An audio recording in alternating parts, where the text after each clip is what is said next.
Here's the problem with 99% of agency owners, guys. I've coached over 85 agencies that have hit 100K a month. There's no such thing as being fully automated. This is the team that they had. Right now, you guys see your agency as a service, but it really needs to be a product. This one's done by your closer. This one's done by you don't have to do anything. It's easier to sell 1,000 of the same thing than one thing 1,000 times. Over 200 clients doing about 300K a month. This might be the most valuable lesson that I teach you guys in this entire workshop. Today, we're going to be going over systems, how to automate your agency. This is definitely going to be the most advanced day, but still going to be really, really valuable. And at the end of the day, when I had my agency with over 200 clients, we were doing about 300K a month. At our peak, we were doing over 100K a month in profit. And I was only responsible for like high level innovations. I was only responsible for like meeting with my favorite clients. I was really only responsible for really high level things like marketing strategy. I was not setting up the ads. I was not tweaking the campaigns. I was not building a high level. I was not even talking to the clients. I was not doing any of the sales. I was doing none of that. It was fully automated, either through systems or people. And that's ultimately what you guys are after. You guys are after freedom, not just making money. You want freedom and you want to make money. So at the end of the day, if you are stuck in the day-to-day of your business, you have a high-paying job. Let me say that again. If you're stuck in the day-to-day of your business, you have a high-paying job, you don't have a business. A business is a system of humans. And as Robert Kiyosaki likes to talk about it, when you transition from self-employed to business owner, self-employed is where you're an entrepreneur, you're an employee of your own business. Then you transition to business owner. Then you own the system with the people that works without you. Doesn't mean that you're not going to be involved. Like there's no such thing as being fully automated. That's bullshit. Like even like you look at the people that you guys look up to, the Hermosis, and then the really big names like Elon Musk, like the huge entrepreneurs, they're still going out, speaking, doing events, like getting themselves out there. They're on, like they're still active, just not involved in the day-to-day things. I think that's impossible to do. You have to be involved still from a high level. And today I'm going to teach you guys how to get out of the day-to-day. So with that in mind, let's dive in. It is going to be a faster day because I'm going to be hooking you guys up with some trainings that really explain this. So it's going to be a little bit of a faster day, and then we'll do Q&A. All right, pillar number 4, firing yourself. Just to recap really quickly, we went over how to set appointments. We went over how to close appointments. We went over how to get client results by generating them leads. We also went over how to get client results by helping them turn leads into appointments and then into sales so that they actually get an ROI. Finally, we have to figure out how to automate it so that we can actually scale to 100K a month. Because if you can figure out pillars 1 through 3, how to set appointments, close appointments, and get client results, then you will become the biggest bottleneck. If you can figure all these 3 pillars out, then for the next phase, you're the biggest bottleneck by far, and you need to remove yourself. So how do we do that? Well, first things first, we have to build your 7-figure agency team. Now, I've coached over 85 agencies. I think it's at like 86 or 87 now that have hit 100K a month. And this is the team that they had for the most part. Obviously, there's some examples where this is not true.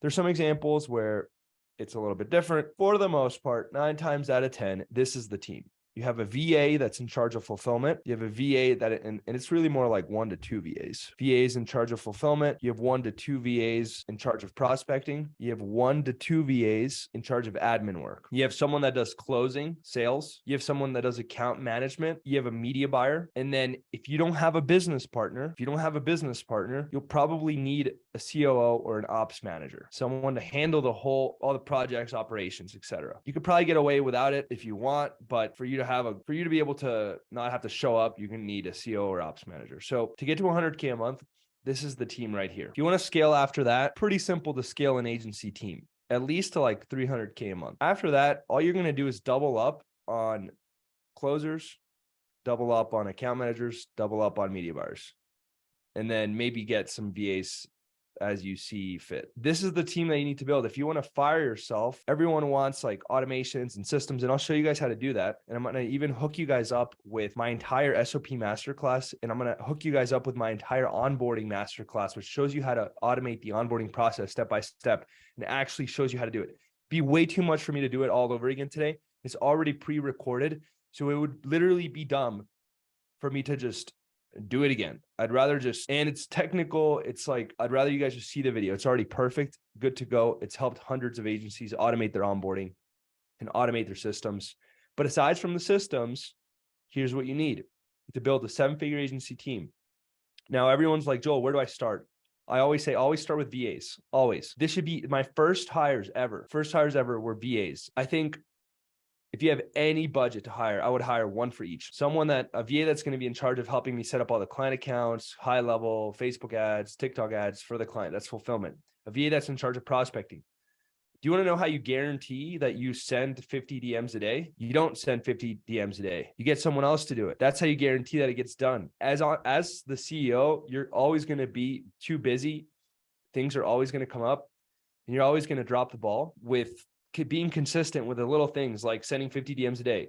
What do you do to fix that problem? Well, you hire a VA to do it. Then I would also hire a VA for admin work. Like, admin becomes a fucking nightmare, especially in the agency game. So for example, client emails you and they're like, I need this thing, or you need to get a creative from your client. And it's like, now you have to put it on your to-do list. You have to email the client. Whereas if you just have your VAs do it, makes your life so much easier. Now, if you guys also, this is something to state, if you guys also are doing setting for your client, you'll also need to hire 1 to 2 VAs for appointment setting. Let's call it client appointment setting, if you guys are going to take that on for your clients. Obviously, you start with one, but even then, let's say you're paying $500 a month per VA. To have a whole VA team, it's only $2K a month, which is really like 1 to 2 clients. So I'm not saying that you're going to hire everyone all at once. I started with one VA, and I started with one VA for prospecting.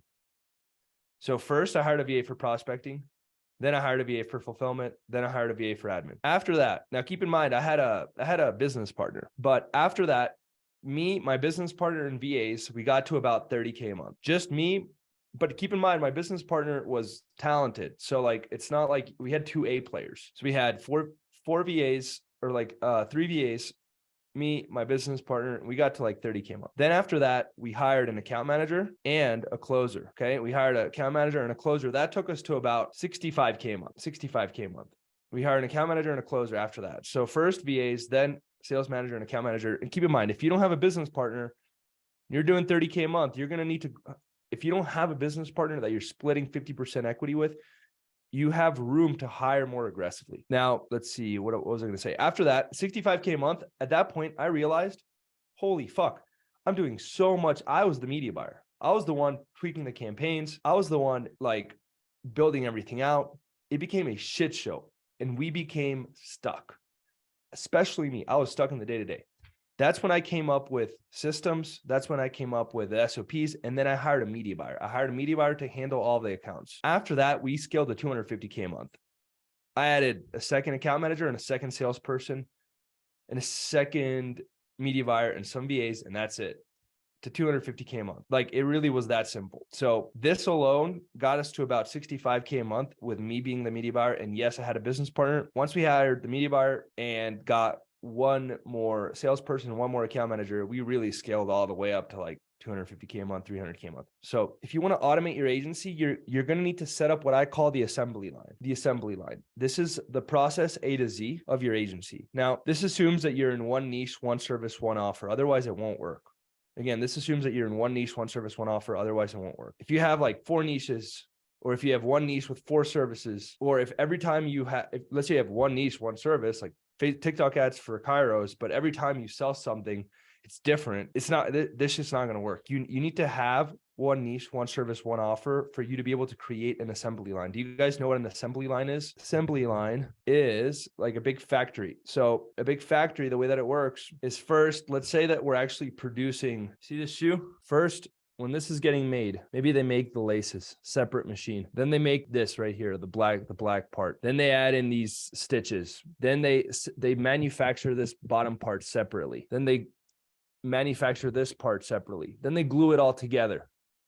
Then they send it to a quality control to make sure that it looks fine. Then after that, it gets boxed up. Then after that, it gets shipped out. It's like step by step by step by step by step. And then boom, it's ready to go. You guys need to think about your agency the same way. Right now, you guys see your agency as a service, but it really needs to be a product. It's the same every single time. If you can sell your service as a product and it's the same every single time, it's going to be a lot easier to automate. It's easier to sell 1,000 of the same thing than a unique thing 1,000 times. It's easier to sell 1,000 of the same thing than one thing 1,000 times.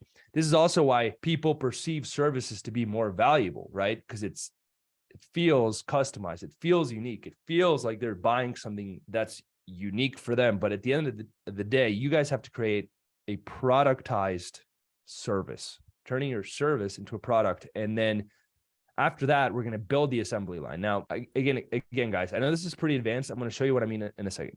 So this is the assembly line. First, you have your sales call. So you have your sales call, you close the client. Then you have so that'd be like, imagine you're in a factory.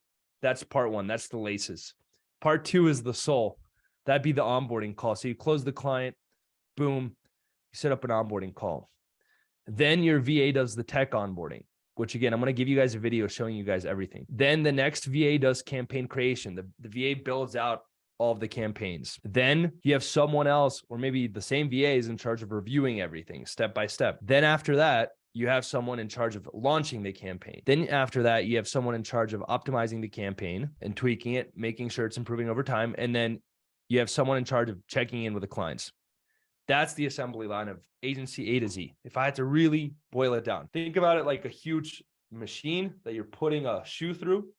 It's like first it builds the sole, then it builds the lace, then it builds this, then it builds that.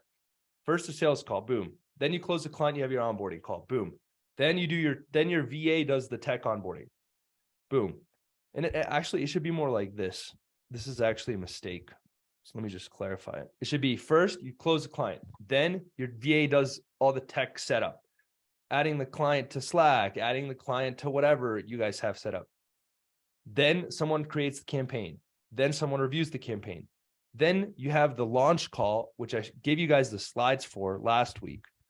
Do you guys remember? I gave you guys the slides for this last week. Then you launch the campaign, then you optimize the campaign, and then you have check-in calls. And by the way, this one's done by your closer. This one's done by your VA. This one's done by your VA. This one's done by your media buyer. This one's done by your account manager. This one's done by your media buyer. This one's done by your media buyer. This one's done by your account manager. And now you don't have to do anything. See what I'm saying? All the pieces of the puzzle are executed on by team members. So I just taught you guys the high level version of the assembly line. I'm going to hook you guys up with a few videos that literally shows you how to do it. This is the video I'm going to share. So don't worry, I'm going to share this video, but I'm showing you, like, literally I'm going to share with you how to actually build that assembly line, how to set it up, how to actually build everything out. So right now, I wanted to cover the high level theory. Don't worry, I'm going to give you guys this video, so you don't feel like you have to take a screenshot or anything. I'm going to literally hook you guys up with this entire video that walks you through how to build out your systems, how to set everything up, step by step by step by step by step. Okay? So I'm going to hook this up. I figured it'd be easier. Today, we're going to go over high level strategy, and then you guys can go watch the specifics. I'm going to give you guys 3 master classes. I changed my mind. I was only going to give you guys 2. I'm going to give you guys 3. The first one is the SOP masterclass. It shows you how to actually build out the assembly line. Second one shows you how to specifically build out the assembly line for onboarding clients.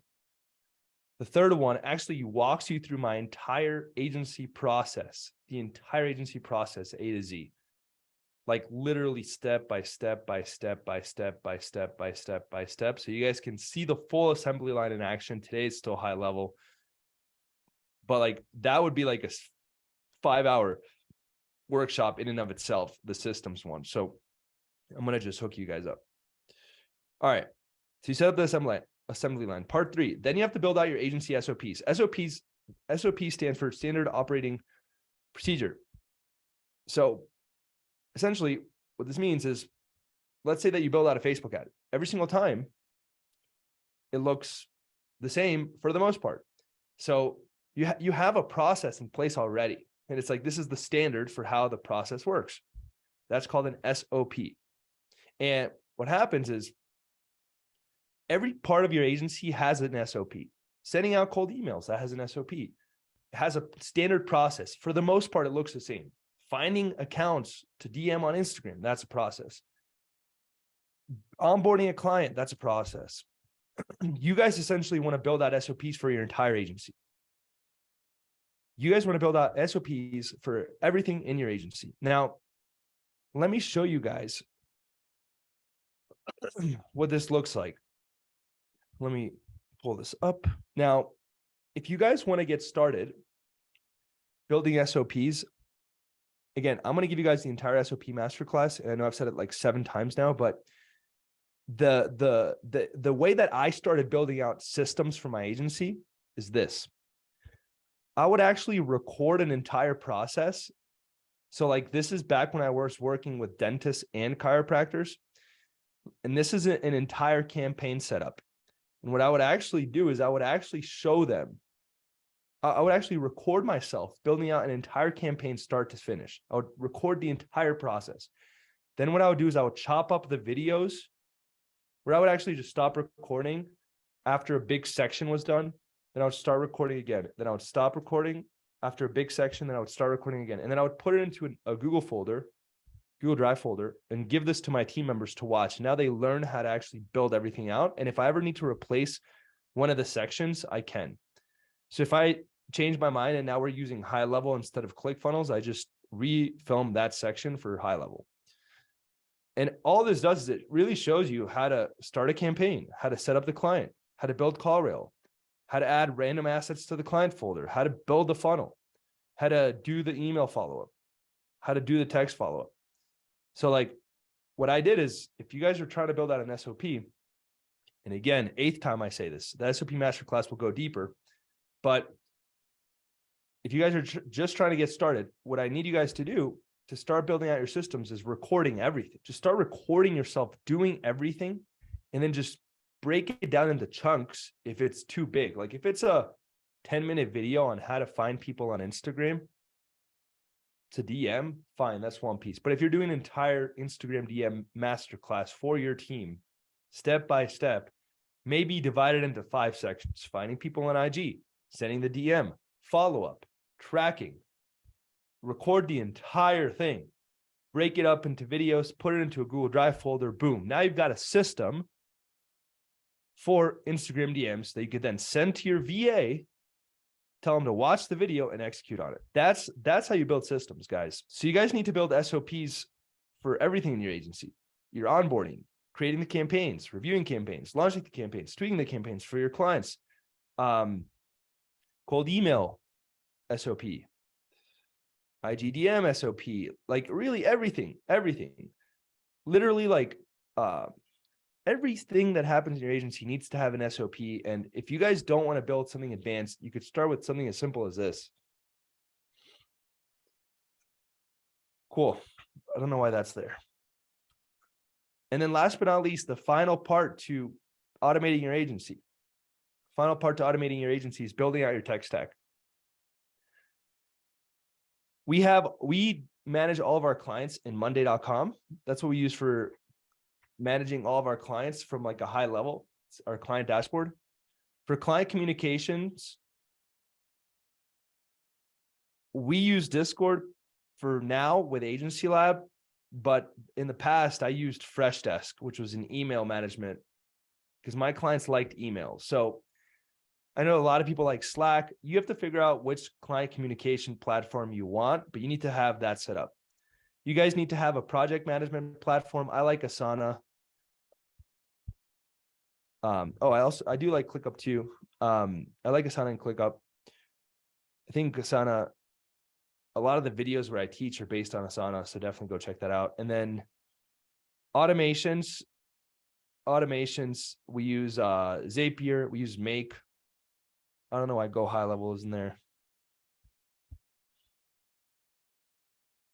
You guys could also use Go High Level for client communication, but that's up to you. For finances, we use QuickBooks.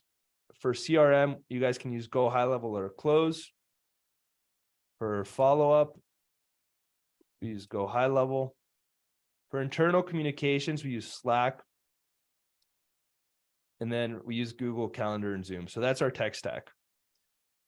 That's pretty much it. So let me recap and then we'll open it up for Q&A and then I'll show you guys the videos that I'm going to share with you. So first things first, if you want to automate your agency and fire yourself, you have to build your 7-figure agency team. This is what they look like.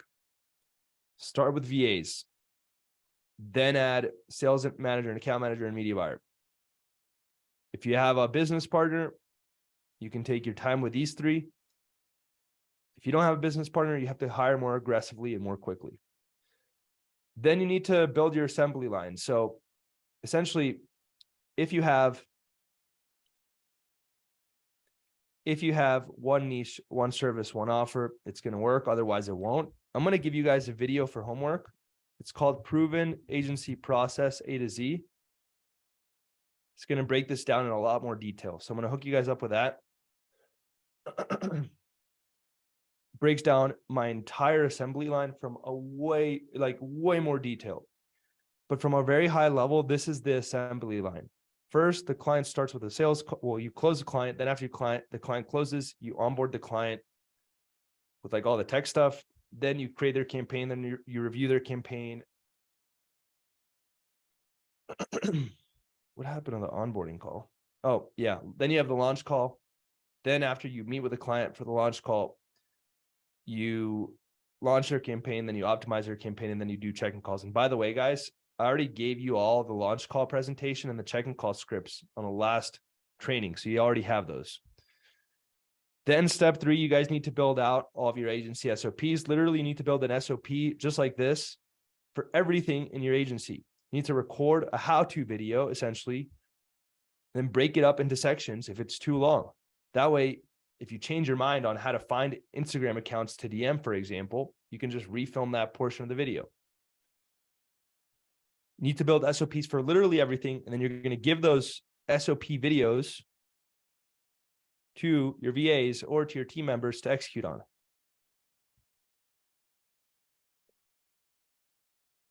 Let's see. And then last but not least, once you have your team, once you've set up your assembly line, then you need to just build out your tech stack, like just start using these softwares. For your agency SOPs, I'm going to give you guys the SOP masterclass for homework. And I'm going to give you guys the onboarding and Asana SOP, which breaks down how to build your onboarding SOP step by step. And those two will really show you how you could do this for literally anything in your agency. So that's really how you fire yourself. Yeah, this is the first time I'm speaking to you, by the way. First of all, I really appreciate the work you're doing. It's like God's work on it. And second, mainly what I've been facing is like there's a lot of resistance. Like it seems like business owners tend to hate people that are doing SMMA, and they can see right through us for some reason. And mainly what I've been struggling with is like sales calls, honestly. And I can get appointments, but mostly these guys are only interested in like paying out a referral fee. I'm in the solar niche personally. So whenever I reach out to these guys saying that I have homeowners that I want to refer to them, they're like, yeah, the only kind of partnership that we're interested in is if you refer a homeowner and let's say they get an install done, and then we pay you $1,000 after the install is done. I got you. Okay, so I think first things first, I'm going to answer your question, but then if anyone has specific questions about the systems, let's tackle those first, and then we'll open it up to general Q&A. So I'm going to answer this one. Then if anyone has system specific questions, we'll address those, and then we'll open it up again. Okay, so here's the problem with 99% of agency owners, guys, and why you're getting so much resistance. I just wanted some notes because this is something I was actually going to talk about later, so I already have it fresh in my mind. Here's what happens. Let's say that you guys all go into a niche, solar. The more that people go into the niche, the more SMMAs are created. Two things happen, okay? Two things happen. Number one, the niche saturates. Number two, the niche gets more sophisticated. They get more educated. They become more aware. They learn more. So for example, everyone starts to go into solar or chiro or dentist or whatever. Two things happen. Number one, the niche will get more competitive, right?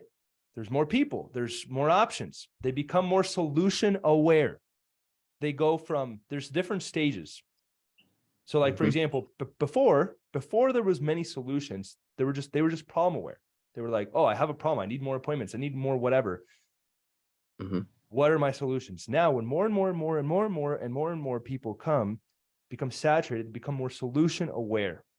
So then what happens is they're like, there's this guy and this guy and this guy and this guy and this guy and this guy and this guy. Why would I go with you? That's the first thing that happens. The second thing that happens is they actually, because they're getting pitched all the time, because there's so many options, they learn a lot more. They're like, they become more educated. They become more sophisticated. So this is, you can especially see this in the online marketing niche, not in the solar niche. You could see this even more. The online marketing niche saturates and sophisticates so fast that you always have to be coming up with some crazy shit to innovate. Like,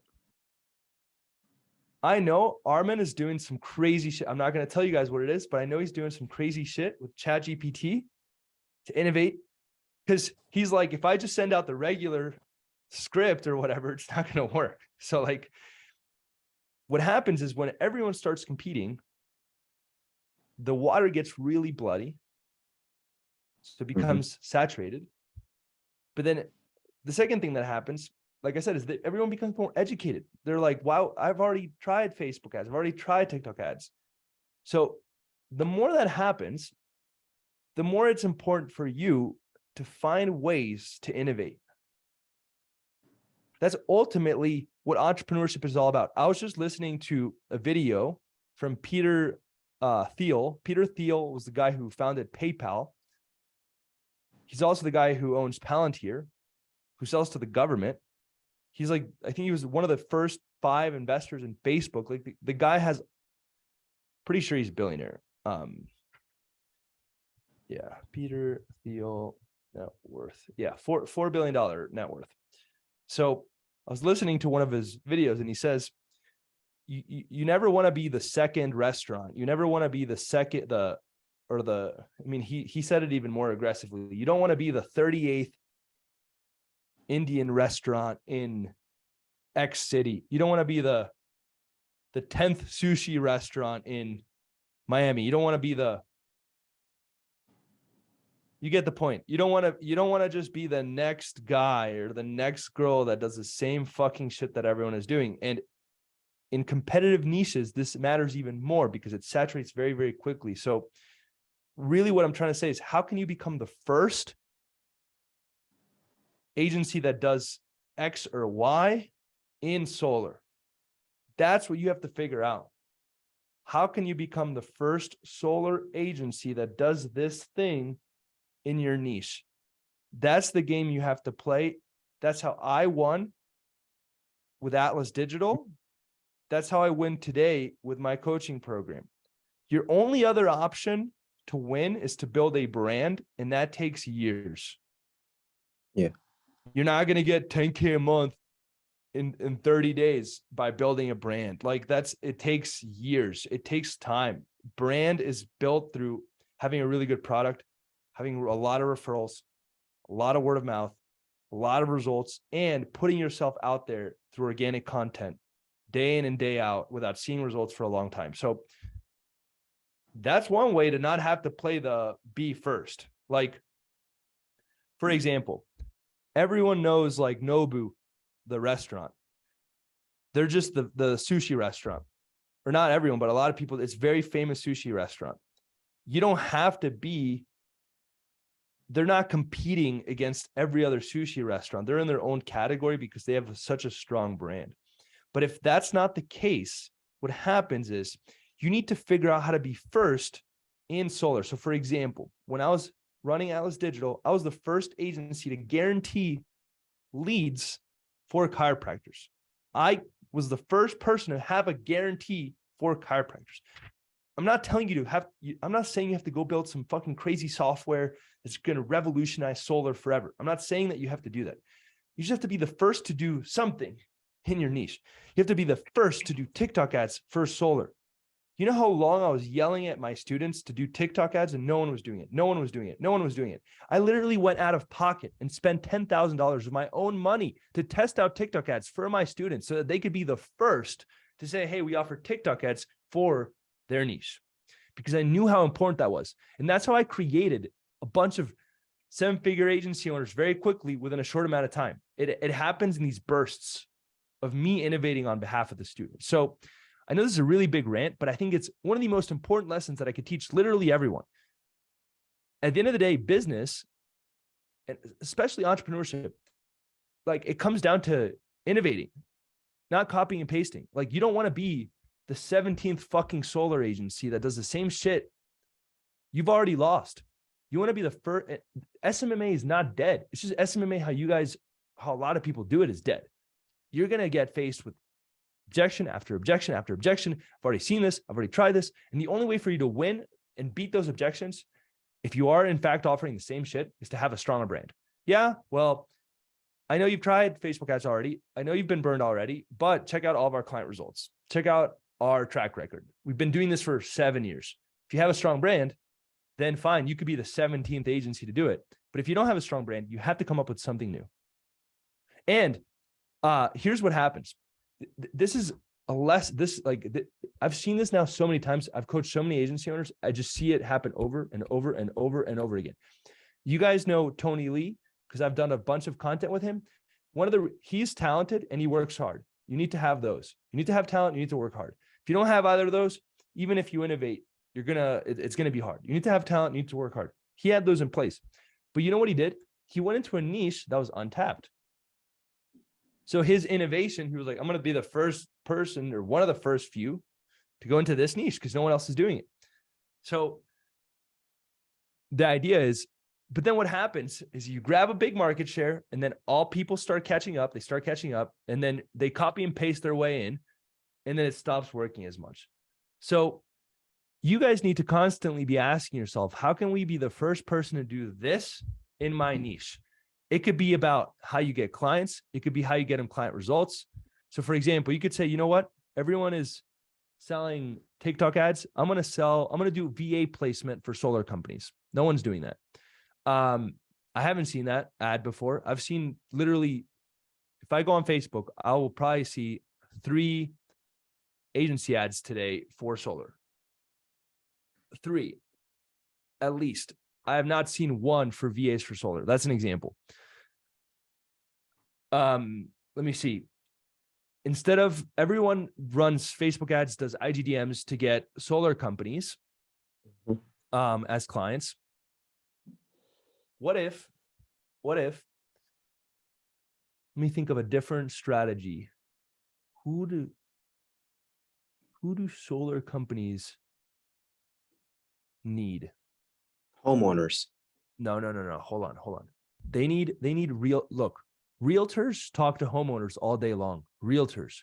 What if you went after realtors and said, hey, I'll do your marketing for free, right? I'll do your marketing for free. You're just gonna need to refer all of your leads to the solar companies, all of your leads that I give you that you get on the phone. Like that then becomes a very interesting offer to the solar company, because now your offer is not, we do ads, it's, hey, I get you referrals from realtors. That's a little bit complex. I'm not saying to do that one. I'm just showing you how I would be thinking about this. That one is definitely a little bit complicated. That I probably don't recommend, but that's how I'd be thinking all day long. Do you guys want to know, Hermosi was not the first person to get Jim's results, but he was the first person to figure out how to run Facebook ads to get gym owners as clients. You see what I'm saying? Yeah. What if you become the first person to learn how to do TikTok organic content to get solar companies as clients? I don't see many agencies posting organic content to get solar companies as clients. The problem is everyone's doing the same fucking shit. They see Tony doing IGDMs. I'm going to do IGDMs. I see Joel doing Facebook ads. I'm going to do Facebook ads. You guys have to become the first of your niche in how you get clients, how you get them results, your offers, literally anything. For Atlas Digital, I was the first to guarantee results. I was the first one to figure out how to do prepay and show up. I was the first one to roll that out. I figured out how to get the patients to pay before they show up. I was the first one to figure out how to get spinal decompression patients and market it. No one was running ads saying, hey, we'll help you get spinal decompression patients. I figured out how to get spinal decompression patients, and I ran that offer. Everyone else was saying, hey, we'll just get you regular patients. I said, I'll get you spinal decompression patients. It could be that subtle. It doesn't have to be that crazy. It could just be something very little of like, hey, I'm the first one to figure out how to run spinal decompression patient ads. I've been saying this a lot. A lot of people think about it you guys can also look, and I know this has been a huge rant, but this is one of the most important lessons. And literally, this might be the most valuable lesson that I teach you guys in this entire workshop, because if you just go and take everything I showed you and copy and paste, then here's a huge lesson that you guys missed. What was the first thing that I taught you? The first thing, copy and paste entrepreneurs. That was the very first thing that I taught you guys. Don't be a copy and paste entrepreneur. So it's perfect that it's looping back around. It was the first, that was the first lesson I taught you guys when we started this journey together. If you guys are going to copy or paste, if you guys are planning to copy and paste your way to success, you're not going to achieve it. It's going to be really, really hard. The key is to take the frameworks and innovate on them. So for example, no one is doing organic TikTok content teaching solar companies how to get clients, how to get leads. Be the first one to do that. IG shoutouts have blown up for coaches, consultants. Why don't you pay a huge solar influencer to shout you out on Instagram? That's an innovation. Right now, you guys, you can pay to get on podcasts. Did you know that? Like, you can pay to get on Grant Cardone's podcast. I think it's like 30 grand or 50 grand, something like that. You can pay to get on Brad Lee's podcast. You can pay to get on Jordan Belfort's podcast. You can pay to get on these podcasts. Why don't you pay to get on a solar podcast? That's different. You see what I'm saying?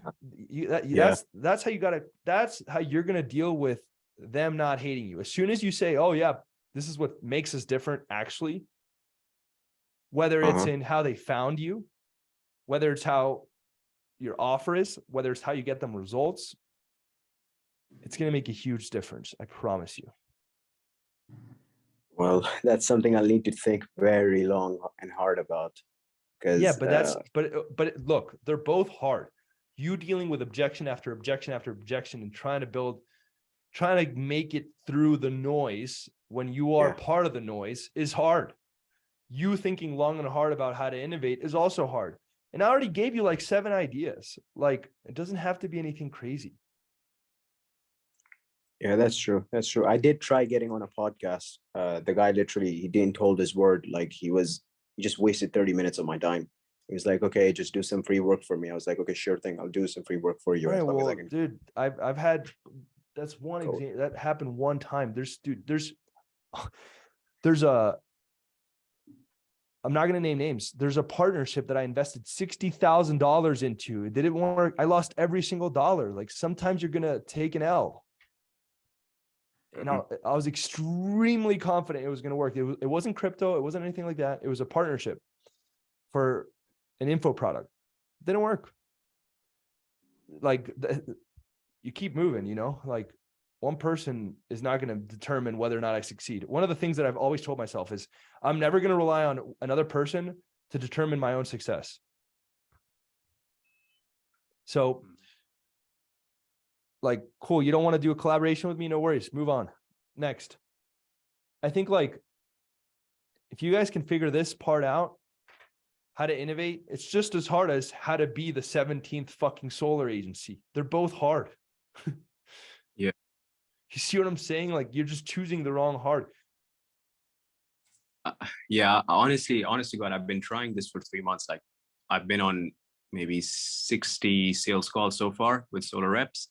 They all have the same kind of objections. Like, it's like huge trust issues. They're like, well, why should we pay you up front? We've been burnt 1-2 times. I get it. That's how it is. Well, we're not better than anyone else. We're new. We're a whole completely different category. Imagine if you could say that. Yeah, that'd be best, to be honest. But sometimes it feels like everything that. And also, if you've been, but on the flip side, if you've been on 60 sales calls, this is just so. I think everything I said is still true, but if you also have been on 60 sales calls and you haven't closed one client, I would highly, highly, highly recommend practicing sales a lot more and really really trying to, what I would actually do is find someone that's amazing at sales and have them do a sales call review for you to review your sales call.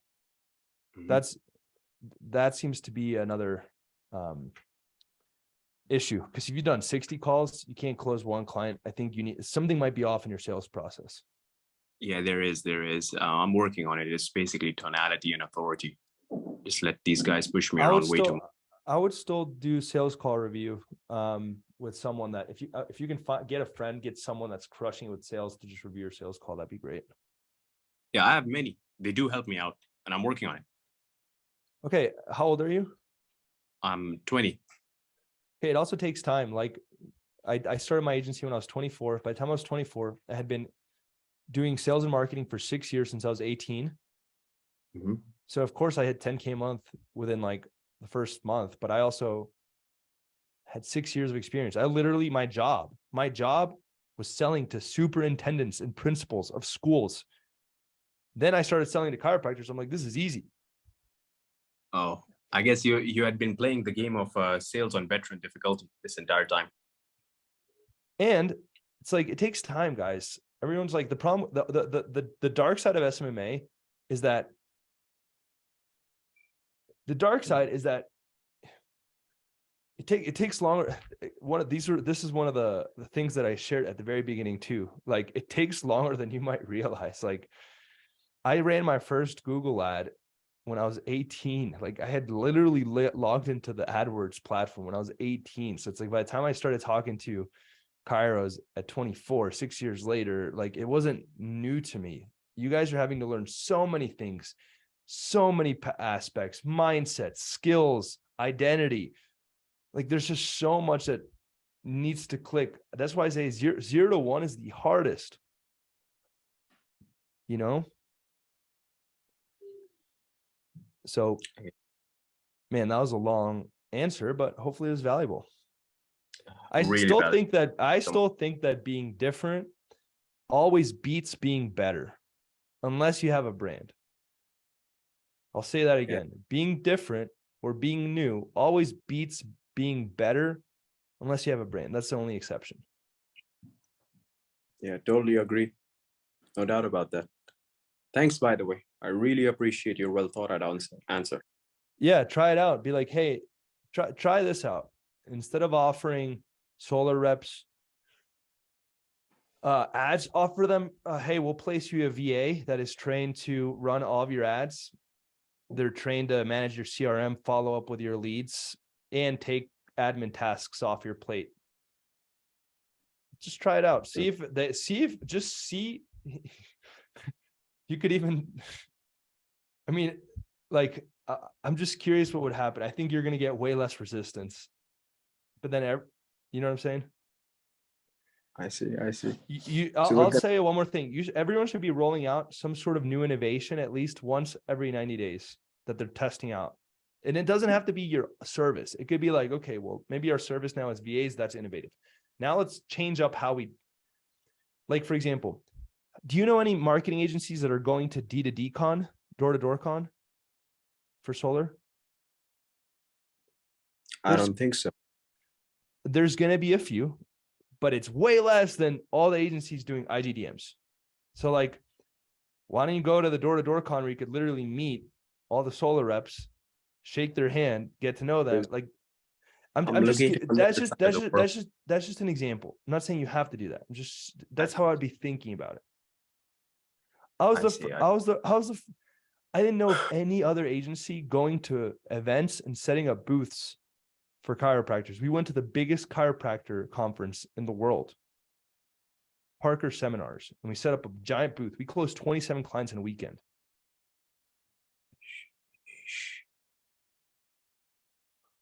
What happened? What happened the next year? This next year we went in, we did the same thing. We closed way less clients, like 4 or 5. Why? Because it wasn't new anymore. You see what I'm saying? I see. I don't know. I'm gonna have to figure this out. I have a lot of thinking to do. Yeah, just ask yourself, how can I be different? Stop asking, how can I be better? That's How true. can I be the first agency to do this in solar? It doesn't have to be wild. It could just be as simple as like we offer placed VAs. Placed VAs. I All mean, right. that is something very scalable, but I guess I have to research it more to be able to make the final. Scalable. It's as scalable as anything else. All right, let's go to Andrew.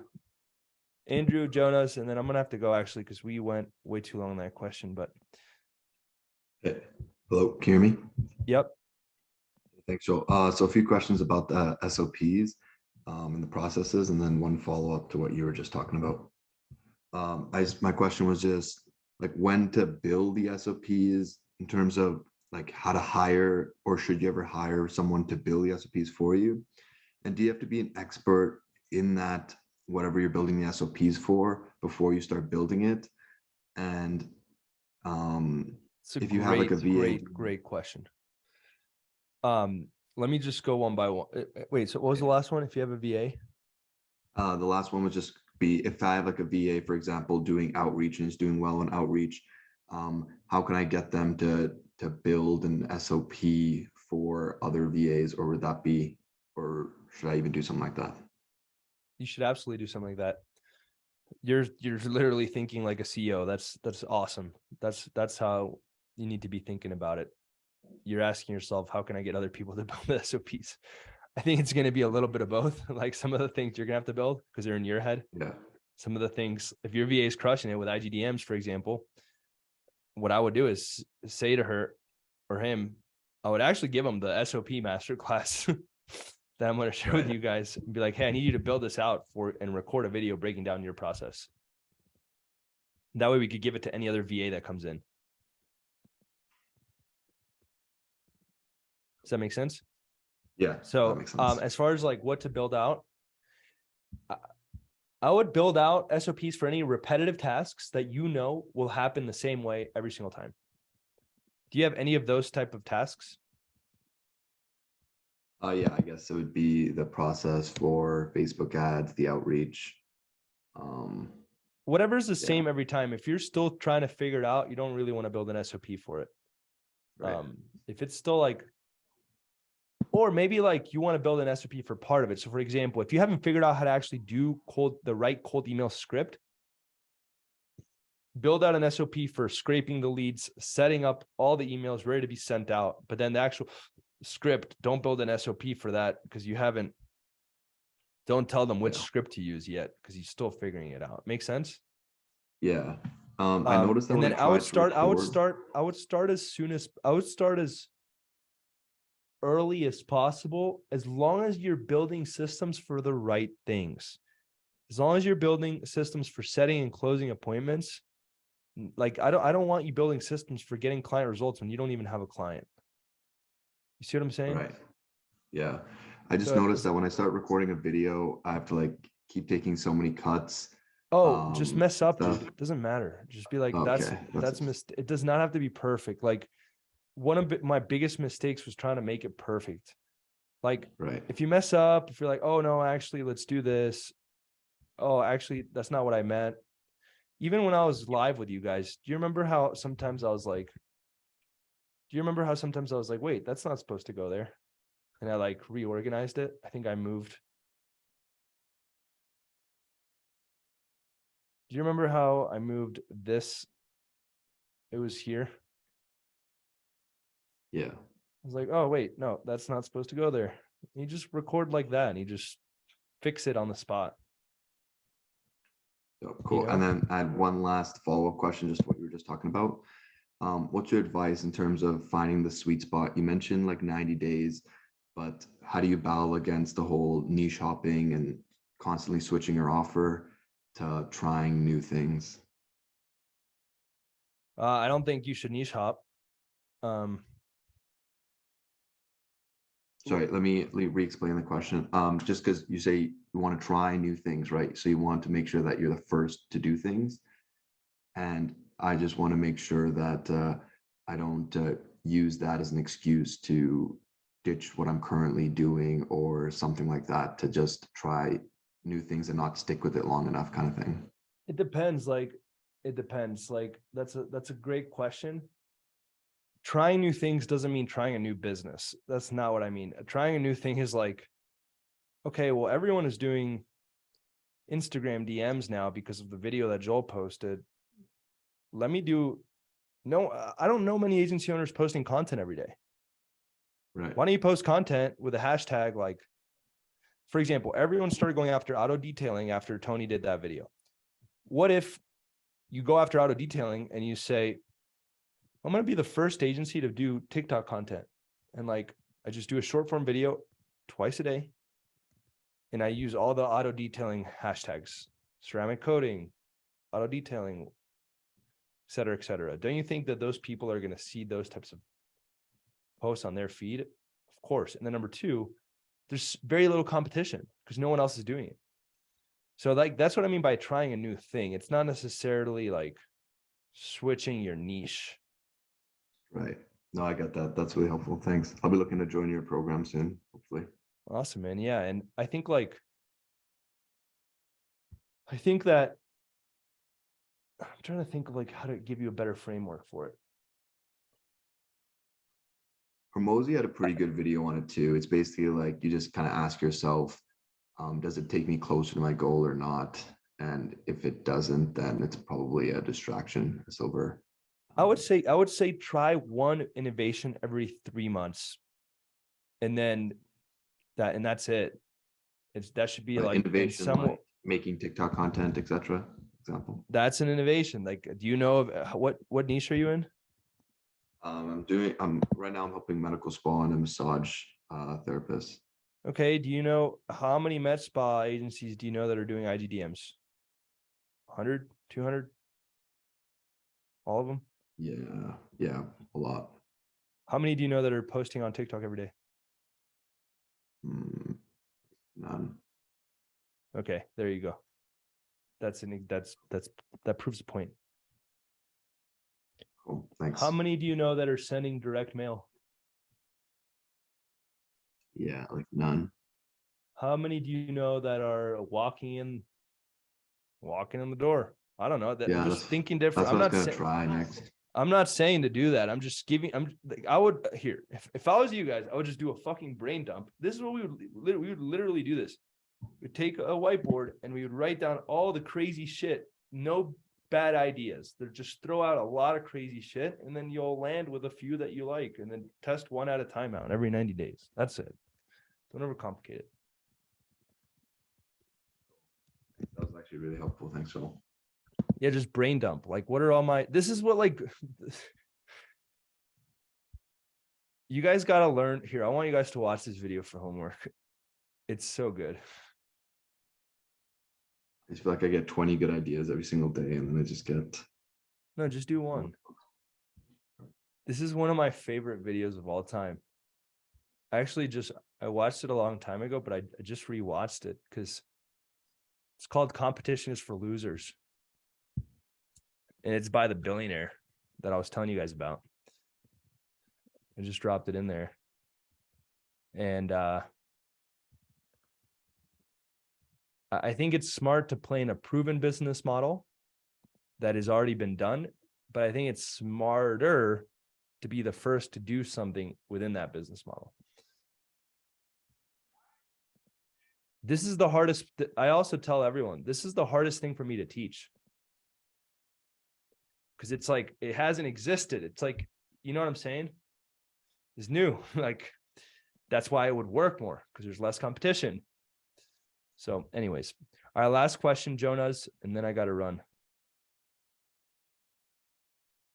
Hey, Joel, how's it going, bro?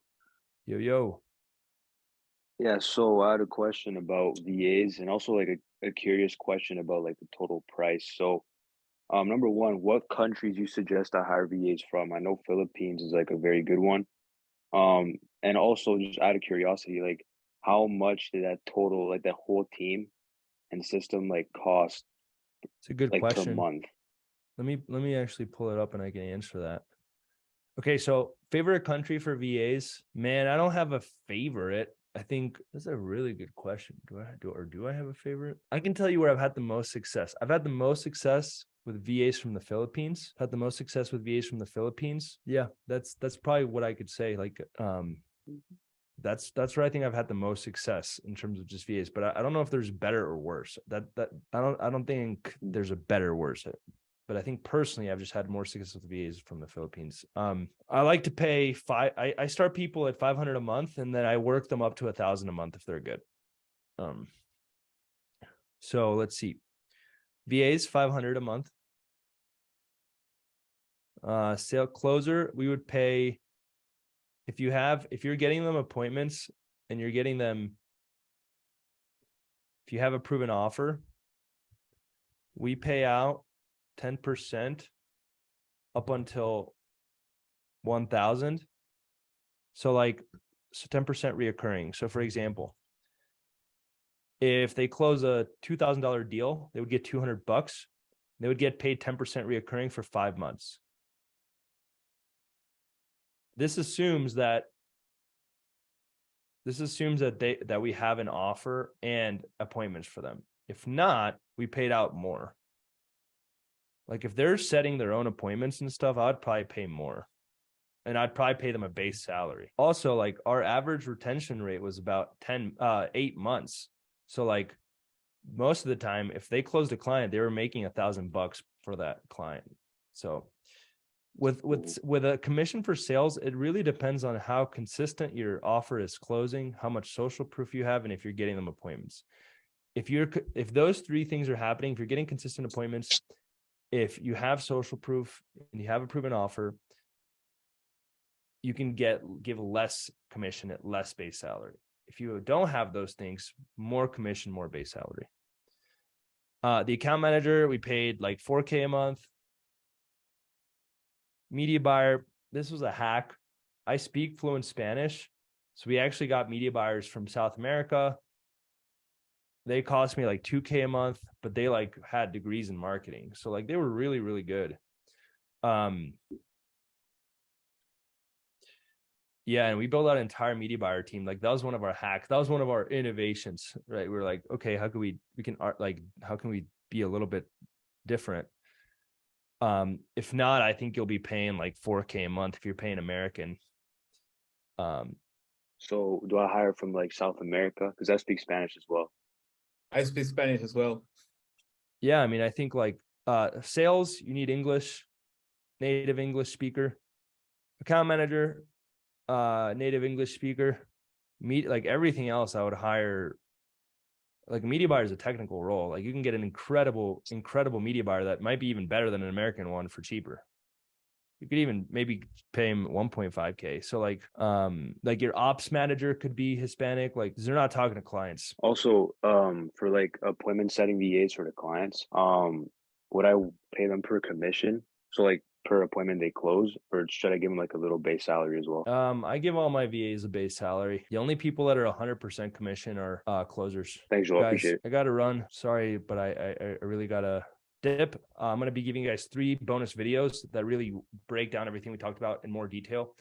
Proven agency process A to Z breaks down my entire agency process from start to finish. The SOP masterclass, it teaches you how to build SOPs with a lot more detail, and the onboarding Asana and onboarding SOP, that's going to be a training video specifically for onboarding and building that SOP out. So I'm going to add it to the Google Drive folder along with this recording. That's pretty much it.